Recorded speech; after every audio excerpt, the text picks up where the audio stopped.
പ്രിയപ്പെട്ട നാട്ടുകാരെ, അവസ്ഥാന ഗ്രൂപ്പും RBIയും ചേർന്ന് നടത്തുന്ന ഈ ഡിജിറ്റൽ ലിറ്ററസി ഇൻ ബാങ്കിങ് എന്ന വിഷയത്തെ ആസ്പദമാക്കിയുള്ള തെരുവ് നാടകത്തിലേക്ക് ഏവർക്കും സ്വാഗതം.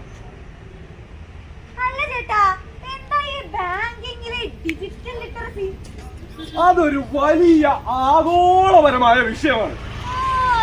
ആ വിഷയത്തിനെ നമുക്ക് ചെറിയതാക്കി ഇന്നിവിടെ അവതരിപ്പിക്കാം. ബാങ്ക് അക്കൗണ്ട് എടുക്കണം, എങ്ങനെ ATM കാർഡ് യൂസ് ചെയ്യണം, ഈ തട്ടിപ്പൊക്കെ വരുമ്പോ എന്താ ചെയ്യണ്ടേ? നീ ഇത് മൊത്തം ഇപ്പൊ പറഞ്ഞു തീർത്തു കഴിഞ്ഞാൽ പിന്നെ നമ്മൾ നാടകം എങ്ങനെ കളിക്കും? എന്നാ നമുക്ക് നാടകം കളിച്ചാലോ?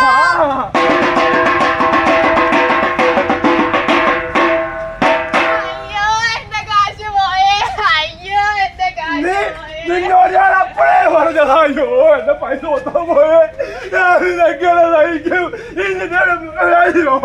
എന്താ രമണ നീ ഇങ്ങനെ കരയാതെ കാര്യം പറഞ്ഞേ. പറയണ്ട ചേട്ടാ, ഇന്ന് ഉച്ചയ്ക്ക് ഒരു കോള് വന്നു.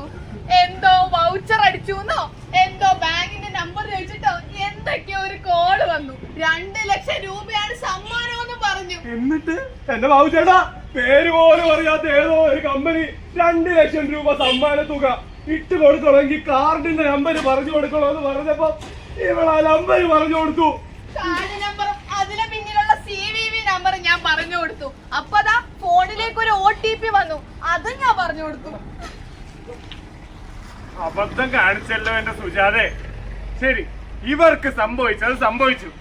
ഇത് നിങ്ങൾക്ക് സംഭവിക്കാതെ നോക്കണം. ഒരു കാരണവശാലും ആർക്കും നിങ്ങളുടെ കാർഡിലെ ഡീറ്റെയിൽസ് പറഞ്ഞു കൊടുക്കരുത്. അതുപോലെ OTP ചോദിച്ചുകൊണ്ട് എന്തെങ്കിലും ഫോൺ കോളുകൾ വന്നാൽ അതും ഒരു കാരണവശാലും പറഞ്ഞു കൊടുക്കരുത്. ഇപ്പൊ മനസ്സിലായോ? ഇപ്പൊ മനസ്സിലായി.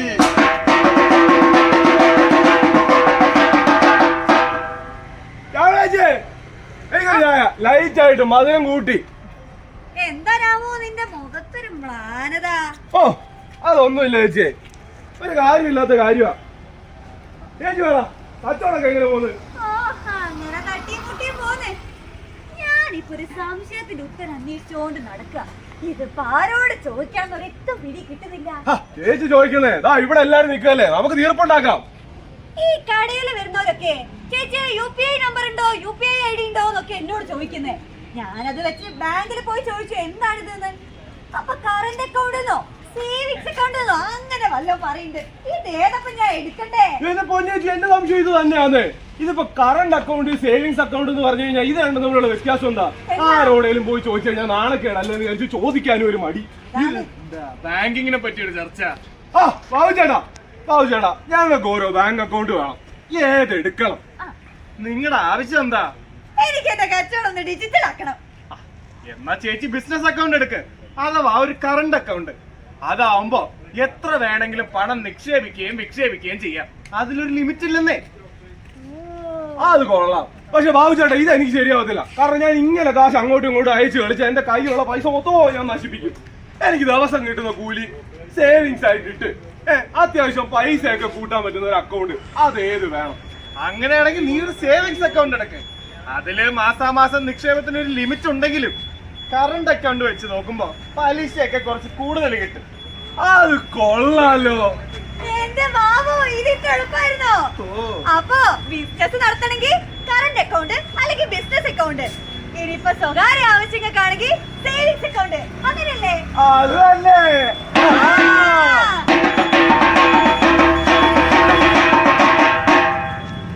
അപ്പോ കറണ്ട് അക്കൗണ്ടും സേവിങ്സ് അക്കൗണ്ടും തമ്മിലുള്ള വ്യത്യാസം നമുക്ക് മനസ്സിലായി. ഇനി ക്രെഡിറ്റ് കാർഡും ഡെബിറ്റ് കാർഡും തമ്മിലുള്ള വ്യത്യാസം എന്തെന്ന് നോക്കാം.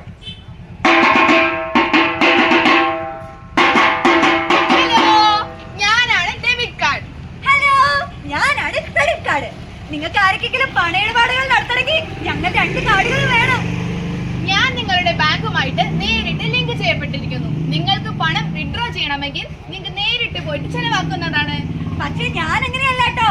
ക്രെഡിറ്റ് കാർഡ് ഉപയോഗിച്ച് നിങ്ങൾക്ക് ആവശ്യമുള്ള കാര്യങ്ങൾ ചെയ്യാനായി പണം ബാങ്ക് നിങ്ങൾക്ക് കടമായി തരും. അങ്ങനെ കടമെടുത്ത പൈസ നിങ്ങൾ കൃത്യസമയത്തിനുള്ളിൽ, അതായത് ഡ്യൂ ഡേറ്റിന് മുന്നേ തന്നെ തിരിച്ചടയ്ക്കണം. അങ്ങനെ തിരിച്ചടച്ചില്ലെങ്കിൽ വലിയ പലിശ കൊടുക്കേണ്ടി വരും.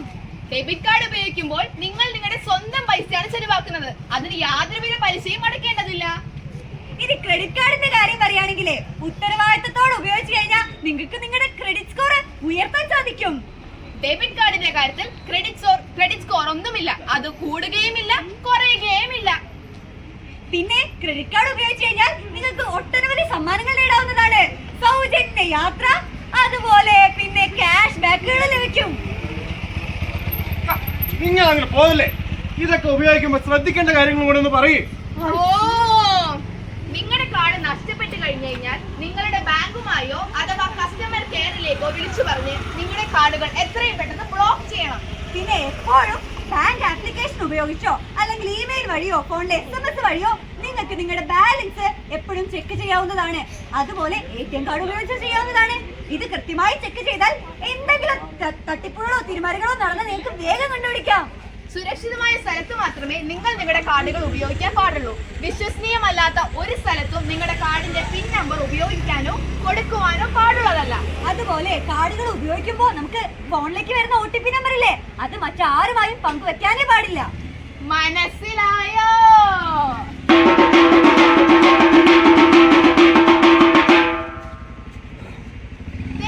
ഒന്ന് നോക്കൂന്നേ. എന്താ കാലത്ത് തന്നെ ഇത്ര സ്നേഹം? സ്നേഹമൊന്നുമല്ല, നല്ല ദേഷ്യത്തിലാ.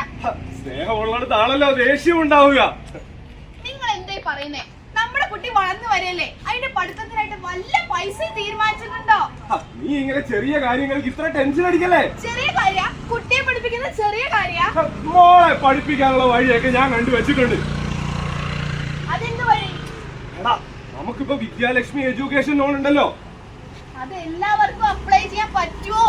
ഇത് നമ്മുടെ ഫൈനാൻസ് മിനിസ്ട്രിയും എഡ്യൂക്കേഷൻ മിനിസ്ട്രിയും അസോസിയേഷൻ ഓഫ് ബാങ്കുകളും കൂടെ ചേർന്ന് രൂപീകരിച്ചതാ.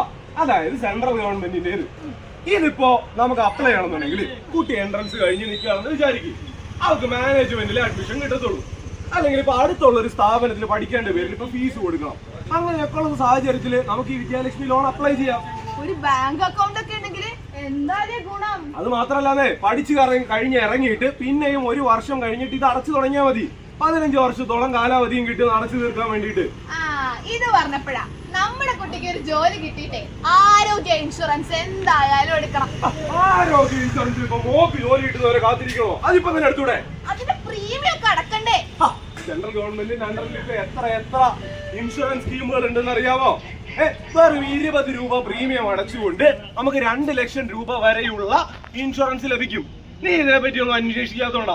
ഇപ്പൊ നമുക്കൊരു വീട് വെക്കണം എന്ന് വിചാരിക്കും, PMAY, പ്രധാനമന്ത്രി ആരോഗ്യ യോജന, ആവാസ് യോജന. അല്ല, ഇനിയിപ്പോ ഒരു ചെറിയ ബിസിനസ് തുടങ്ങണമെങ്കിൽ PMMY അഥവാ പ്രധാനമന്ത്രി മുദ്ര യോജന. ഇതിലേത് വേണമെങ്കിലും എടുക്കാം. എന്തിന്? കർഷകർക്ക് വേണ്ടി ക്രെഡിറ്റ് കാർഡ് വരെയുണ്ട്. KCC Kisan credit card. എന്തൊക്കെ യോജനകളാലേ? ഇപ്പൊ മനസ്സിലായോ? ഇപ്പൊ മനസ്സിലായി. അപ്പൊ എന്തായാലും ഒരു സേവിങ്സ് അക്കൗണ്ട് എടുക്കാം.